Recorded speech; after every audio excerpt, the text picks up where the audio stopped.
This week on Africa Journal. The tips comes with a little baby feet icon, which is very interesting. We find out how pregnant women in Nigeria are accessing health advice. It's woven in a single strips. Then we sew it together with machine to make it bigger, like a blanket, like a tablecloth, table runners. We get all wrapped up in the colorful and vibrant kente. Like this ones. I did not expect people from Cairo, Alexandria, Mansoura, Tanta. It is overwhelming, and it brings me joy to see fans from all over coming to see what we did. We take our coffee with a spoonful of nostalgia in Egypt.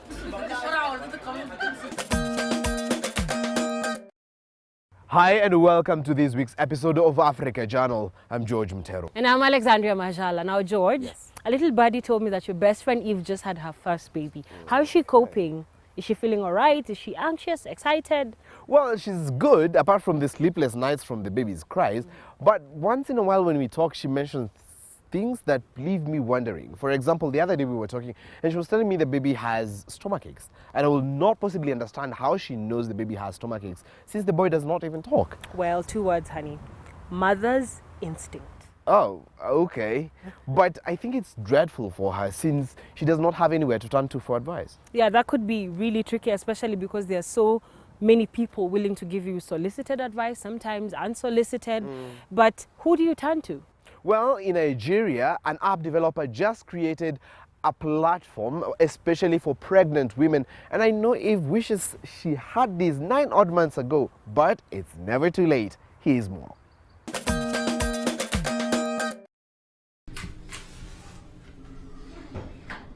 It is almost lunchtime at Aneobi Adebi's home. The social worker is spending time indoors with her family today in Abuja, Nigeria. Adebi is expecting a baby. She is in her 3rd trimester. She tries to get all the rest she can whenever she's not on duty. Using her free time, she learns all she can about pregnancy through a new app, Cradle Count, which she recently downloaded on her tablet. The application tracks all that is happening to the baby and the mother and gives weekly updates. The tips comes with a little baby feet icon, which is very interesting.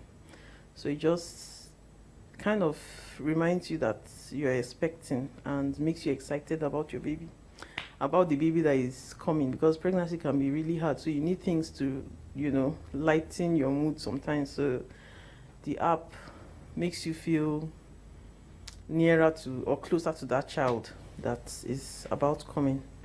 This is an Android-based app that accurately calculates the expected delivery date using the last menstrual period, informs a pregnant woman on how many days are left to the delivery of the baby.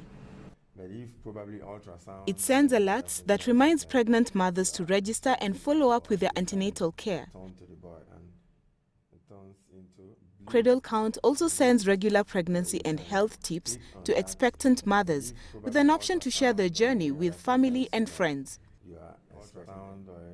The app was created in just 2 weeks by a Nigerian developer based in America with the aim of reducing infant and maternal mortality in Africa. Sub-Saharan Africa remains the most dangerous place to have a baby, according to the World Health Organization. According to UNICEF, a woman's chance of dying from pregnancy and childbirth in Nigeria is 1 in 13. Although many of these deaths are preventable, the coverage and quality of healthcare services in Nigeria continues to fail women and children. Less than 20% of health facilities offer emergency obstetric care. Only 35% of deliveries are handled by skilled birth attendants, according to a Reuters report. Many women in rural Nigeria still rely on traditional birth attendants during pregnancy, but birth houses often lack proper hygiene and complications can occur during childbirth. Pregnancy is a period where a lot of people are not too sure of what will happen, what to do, how to do things and all that. So there has been a packaging of very everyday like tips that the pregnant woman can use, from the way she lies down to the way she eats and what she eats and how she exercises herself, the things that she does, the things she should stay clear from. These are the things that are all packaged in that app to enable her to travel that road, that journey to the cradle in a safe... Cradle Count was launched in November 2015. It was placed on the Google Play Store a month later and has seen over 1,000 downloads so far. Ernest Nwokolo is part of the team that created the healthcare app. Of a mother and a baby. This application is a welcome addition in the lives of women like Adebi, who can now access health advice at the touch of a button. This could be the birth of a new era in African prenatal care. Alex, how do you feel about African print fabric? Well, I'm rocking one from Tanzania right now and I love it. And there's lots to love about African print fabric. The color, the vibrancy, the way different patterns fit into different communities. It's like an identity of sorts. And who doesn't like feeling like they belong? Certainly the kente is identified with Ghanaians. The cloth is deeply intertwined with the history of the Ashanti. And here's more on that story. A colorfully accessorized loom is your first welcome to Gift Oforiwa's home. For the design. A master weaver and one of the few women in Ghana expert in making this national fabric, kente. I have mastered the art well, and I can weave anything, any design. Since I was 10 years, my parents have been teaching me how to weave kente. Now I know everything.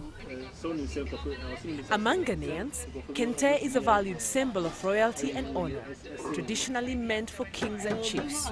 From a village called Agotime. But then,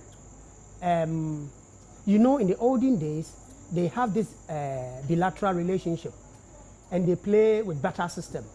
So if I have salt and you have such a beautiful thing, the chief, in the olden days, things are not common. Now, it's because of projection of culture. That's why it's opened. But even traditionally, what the chief puts on, nobody puts on. Today, its popularity spans beyond royalty and is adopted by ordinary people. The fabric is not only worn to high-profile ceremonies and festivals, but is also a sign of commitment in dowry payment. So, kente is expensive. It's very expensive because of, one, the fabric quality, the thread, the quality of thread, the design, and then the type. Folklore has it that the skill originated with two brothers that went hunting in the forest of the Volta region of Ghana in the 17th century. The two spotted an Ansede spider weaving a web, who then taught them how to go about making kente. On return to their village, they taught their colleagues the art. The craft has been passed down through generations. Today, weavers like Oforiwa borrow those blueprints. I am mostly used to double weaving, which is what I do most of the time. Normally, we go to the market, we buy a fabric to learn the design, and so we pick the ones that we want.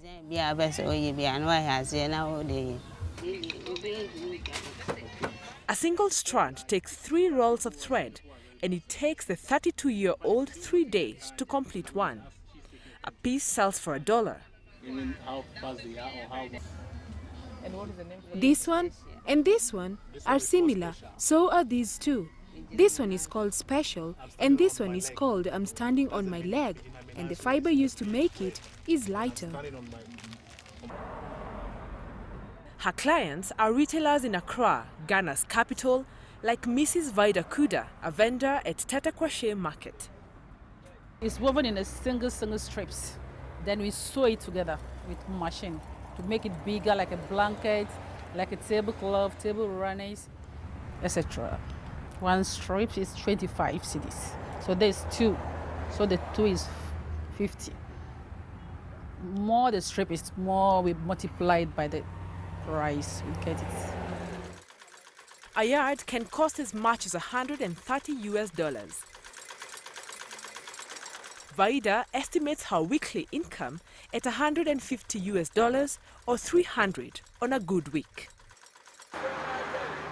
The peak season is during the months of July to September, when many foreigners from Europe and America visit the country. We use printed kente to sew it. The market for this esteemed fabric, however, is not as lucrative as that of other textiles. This is the hand woven and this is the machine print. That's the difference. While Ghanaians have pride in promoting made in Ghana fabrics, the notorious imports of counterfeits have sabotaged their first love. In the 1990s, the textiles industry employed about 30,000 Ghanaians, but now accommodates only 3,000. The challenges include lack of market, and I wish to do this job for the rest of my life because this is what I enjoy doing. I'm proud to be Ghanaian and one of the few women who do this art. I would like other women to learn how to do this. Oferiwa hopes that kente will continue to grow in popularity, not just for the elite. She's hanging her future on a demand for kente that will make her craftsmanship worth a premium.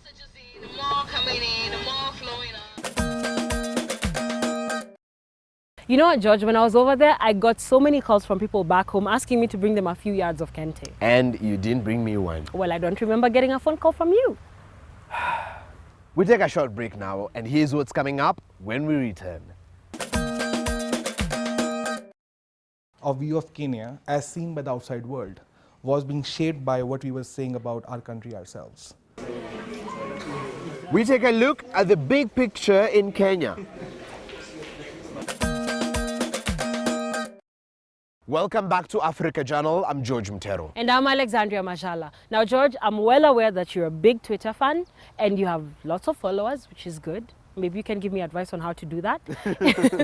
Yes. You're definitely part of Team KOT, or Kenyans on Twitter as they are known. Now, did you participate in the This Is My Kenya campaign? Well, no, I just watched it from the sidelines, and I wish they gave me a call to participate. Well, maybe next time. In the meantime, let's find out how technology is being used to change the Kenya narrative.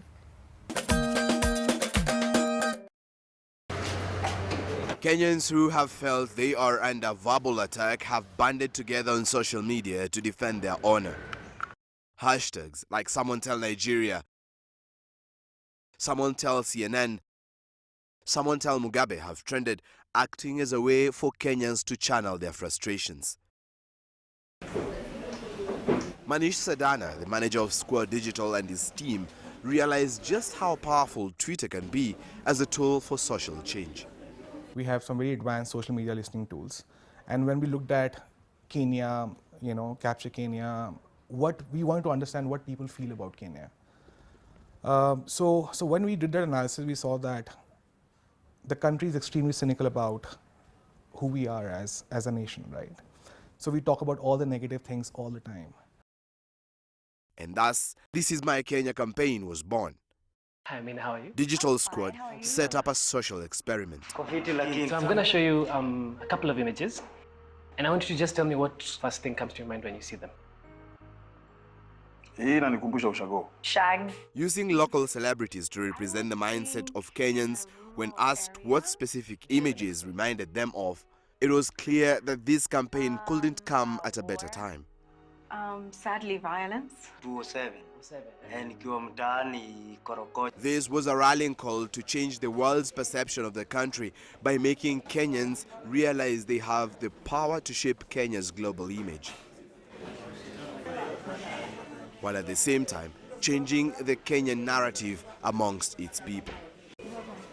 Manish and his team at Digital Squad found that 8 out of 10 conversations on social media, especially Twitter, about Kenya by Kenyans were negative. For comedian Wilson Mwirani, aka Jemo Ulemse, this is fodder for his act. His rise in social comedy got his show a spot on a local channel. Even though the rants and raves on social media provide materials for his show, Jemo is excited about This Is My Kenya. You see, we cannot run away from all our stories. Our stories are both positive and negative. Laughter or creativity can be created from anything. And you find most of the stories that bring laughter is their negative stories. Then the comedian will twist it and add something to laugh about. So we cannot run away from that, because as comedians we also create jokes out of the positive stories. So it's not all about the negative stories. Every year, Safaricom, Kenya's leading mobile service provider, assigns Digital Squad a theme for social media. This year, they picked this campaign to promote a positive view of the country amongst its people. So what was really happening was that our view of Kenya, as seen by the outside world, was being shaped by what we were saying about our country ourselves. At the same time, we knew travel advisories were happening, and there was this entire deal about terrorist threats and security issues within the country, because of which international travel had sort of gone down by 30%. Digital Squad, who are Safaricom's digital arm, jumped on the theme. We have a massive opportunity now to create a campaign that sort of essentially transforms the tourism industry in the country by people collectively coming together and showcasing the beauty of this country to the outside world. Where do you think that is? In true social media fashion, the campaign took off. Kibera Madare. It was soon doing rounds on Facebook, WhatsApp, and Twitter. By simply logging on to the page, you can upload photos and videos of the country. To transform the tourism industry of the country by creating a campaign that sort of collectively gets the country together and get them to talk positively about the image of this country. And we've seen that this country has this amazing thing. While we say all negative things, when we are pushed in the corner. On their homepage, one can also download the My Kenya app, a discovery and travel app, for free. If we choose to see the positive, then we focus on and we grow the positive. If we choose to see the negative, we get locked up in the negative. Yes, right. That's the same lamp. Oh, luxury, camp. Remember the pangas?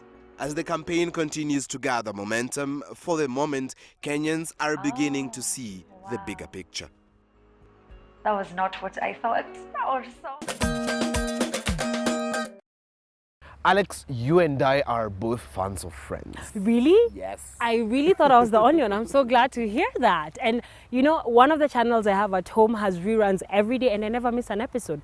Classic sitcom. I do disagree with the co-creators when they say we don't need a reunion. They said they'd be there for us. Okay, Alex, don't get carried away. It's just a TV show. And eventually we'll have a 2-hour special reunion. Yes, but without Chandler. Okay. And it's not just a TV show. Anyway, I know you're bringing this up because of Egypt's Central Park Cafe. So let's find out how these two are connected.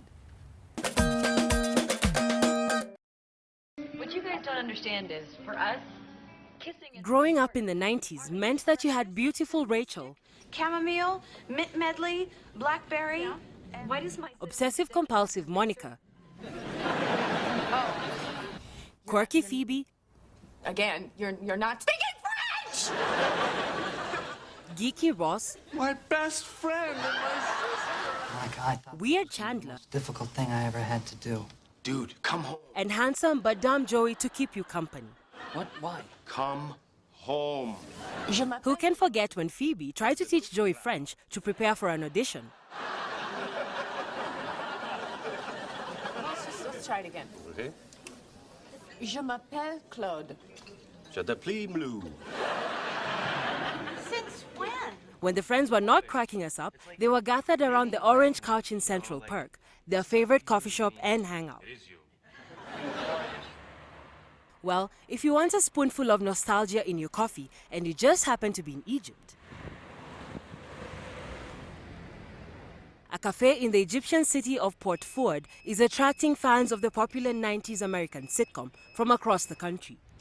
The Port Ford Central Park Cafe was created by husband and wife team, Omnia and Abdallah Hassan.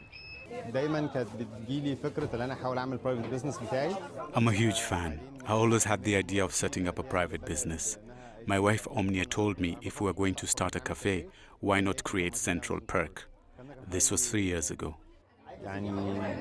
من سنين حوالي 3 سنين The sitcom was set in New York City, where the besties shared apartments and were not above sticking their noses in each other's business. What is that? That would be Marcel. Their years of history made it so normal. In your apartment? Yeah. Like Chandler, who quit his job at one time to find something he was passionate about.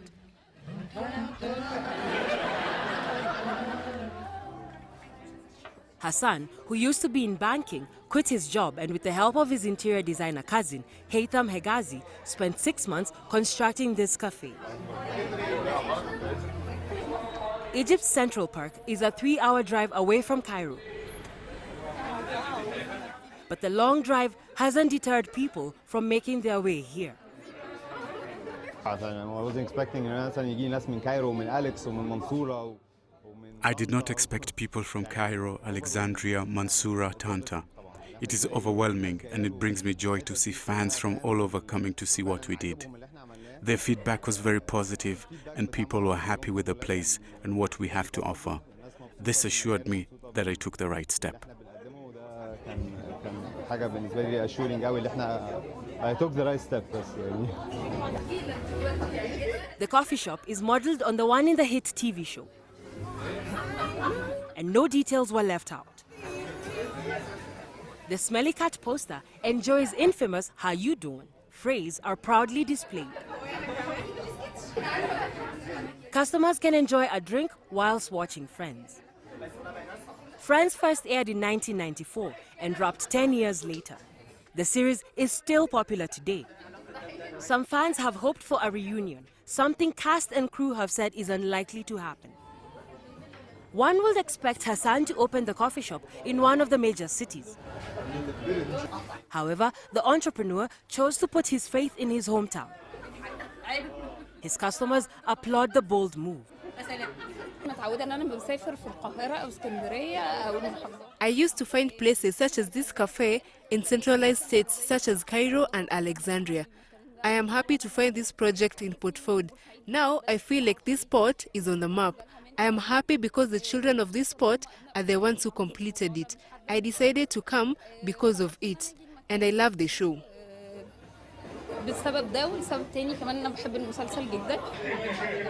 It isn't only the customers who are Friends fans. I started passing by outside the cafe before they started.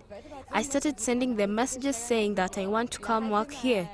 They called me after the soft opening and I told them, of course. I am addicted to the show and I wanted to open a cafe like this one, but they were fast to eat. Pop-up Central Park cafes have opened and closed in Sydney and London. But like Monica and Rachel's friendship, which blossomed off-screen, this one is here to stay, much to the delight of customers. In just 1 month, the cafe's Facebook page has more than 13,000 likes. And due to the cafe's success so far, its owners are hoping to expand into Cairo and Alexandria.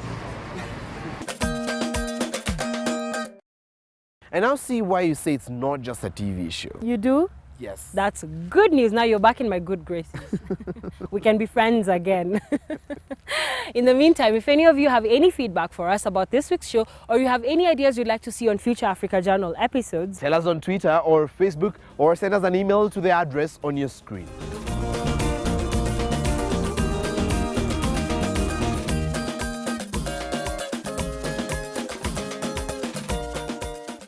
well, that's it for this week. Here's what's coming up next week.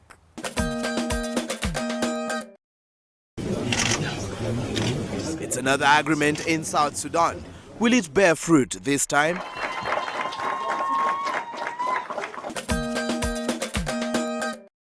From me, George Mutero. And me, Alexandria Majala, and the entire Africa Journal team. Have an amazing week.